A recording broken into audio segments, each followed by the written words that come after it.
now as we look at this week's edition of the Red Brand, as well as the wildest news stories and rumors you need to know, including Jey Uso got knocked out after Raw, a WWE title change goes down before Raw, released WWE name joining OnlyFans, BECKY getting married, a major WWE return incoming, the new Judgment Day member revealed, Ric Flair denies cancer claims, and much more.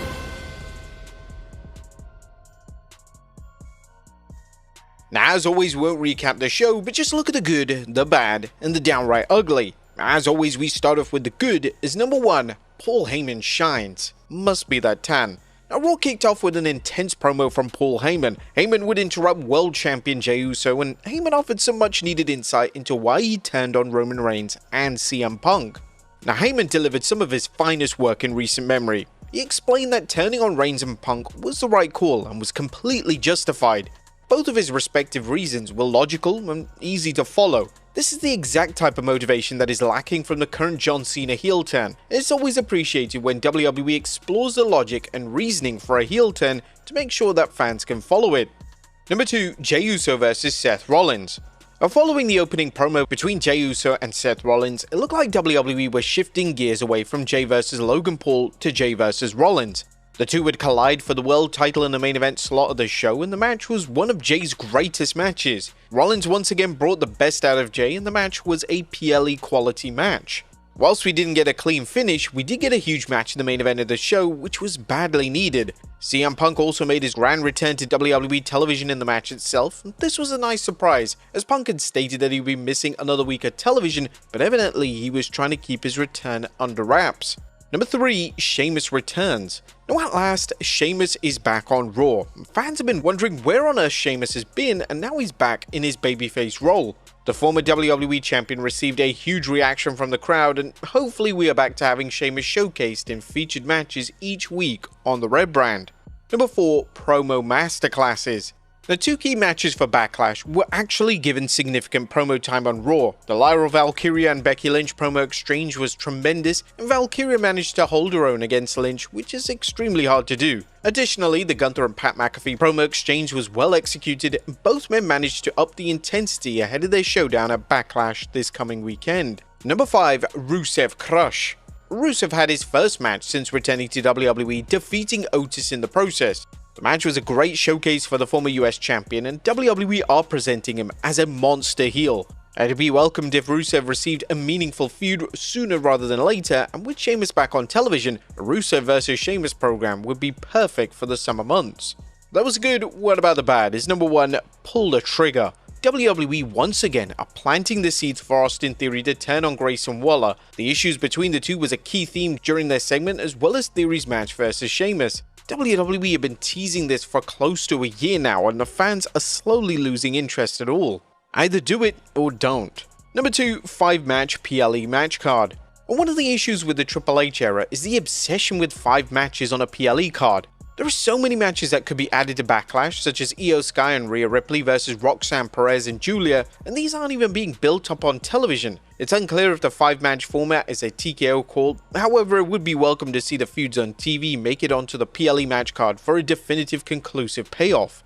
And number 3, where is Cena? Both John Cena and Randy Orton weren't present on the show last night, and this is disappointing, especially because this is the biggest match on the Backlash card this Saturday.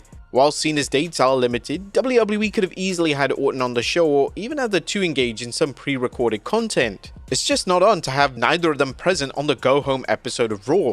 There was nothing downright ugly on the show, as WWE did a solid job building up key matches for Backlash, and the only true low point was a lack of Cena and Randy Orton ahead of the PLE this weekend. What do you guys think of the Red Brand this week? Let us know in the comments down below. Now let's move on to the news.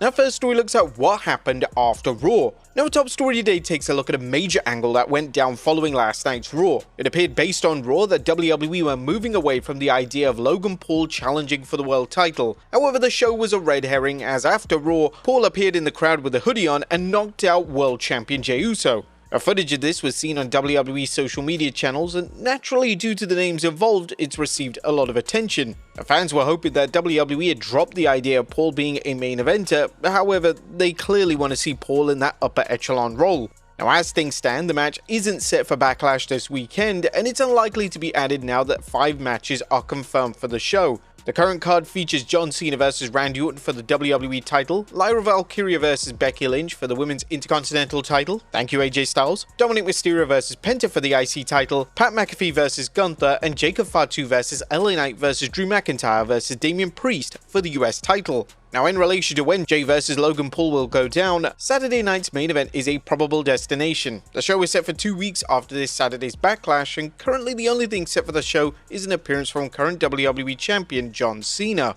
Next up, a WWE title change goes down before Raw. And the following news does contain a significant spoiler for the WWE Speed title, so if you're one of the 3 people that watch it, well, you might want to go to the next story. The WWE held a taping for WWE Speed before Raw, and now El Grande Americano defeated Dragon Lee to become the new champion. WWE evidently aren't giving up on the Americano character, and he is now the 4th holder of the WWE Speed Championship, joining Ricochet, Andrade, and the aforementioned Lee. Just a damn shame that he's managed to get a singles championship before Chad Gable did. Total injustice. Next up, Ric Flair denies cancer claims. There was concern on social media yesterday for wrestling legend Ric Flair. Flair's son-in-law Conrad Thompson claimed that he had undergone a procedure to remove skin cancer from his forehead. Flair has now directly addressed these claims on social media, and thankfully Flair claims that he doesn't have cancer and he hasn't had a procedure done. I'm sorry people have been misled by social media, but I don't have cancer of any kind. Thank you for your concerns and for everyone reaching out. I'm absolutely fine, and unfortunately you'll have to live and put up with me for another 25 years. It's unclear why Conrad claimed this, but nevertheless, we're thankful that Flair appears to be in good health. Next up, a WWE star re-signs. And despite WWE making cuts recently, the company has officially managed to keep one key name under contract. WWE and former Women's United States Champion Chelsea Green has agreed to a contract extension. Fightful are reporting that Green recently signed a new contract with WWE, and it's a multi-year deal, but the exact length of the contract has not been disclosed.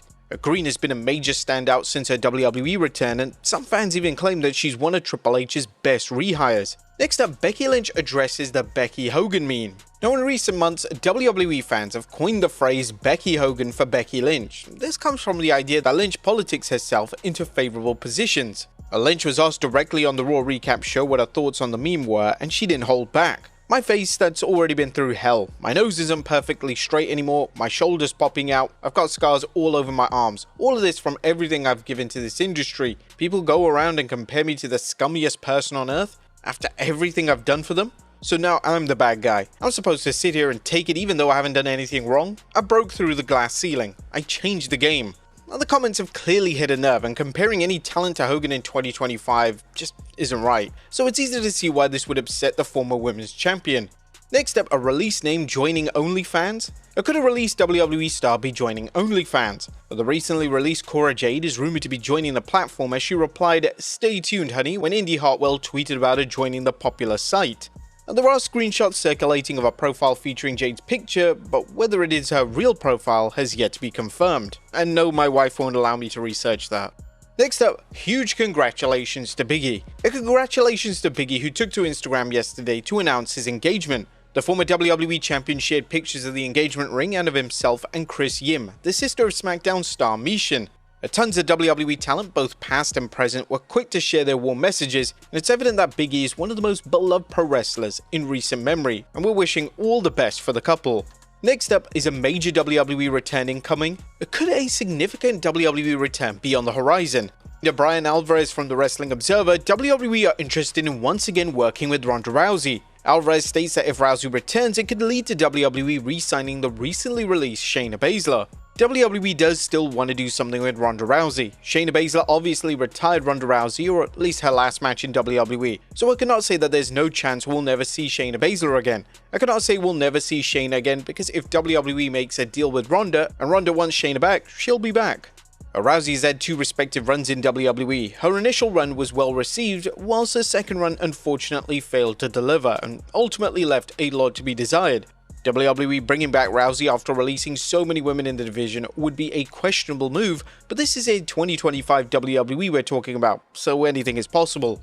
And finally, has a new Judgment Day member been revealed? Now, our final story today takes a look at a potential tease for a new member of the Judgment Day faction.